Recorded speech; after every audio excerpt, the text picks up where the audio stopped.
वो कौन सा फल है जो खून बढ़ाने में मदद देता है?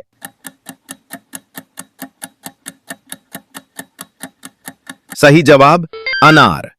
अगला सवाल, कौन सा फल कब्ज दूर करने में मशहूर है?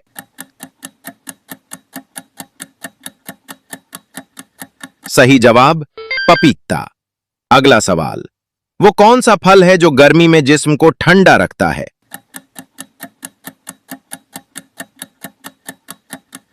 अपनी जहानत से इसका जवाब कमेंट सेक्शन में दें। अगला सवाल, कौन सा फल विटामिन सी से भरपूर होने की वजह से नज़ला जुकाम में मुफीद है?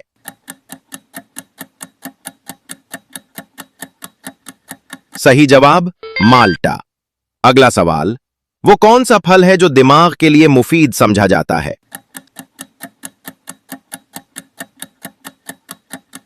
सही जवाब अंगूर।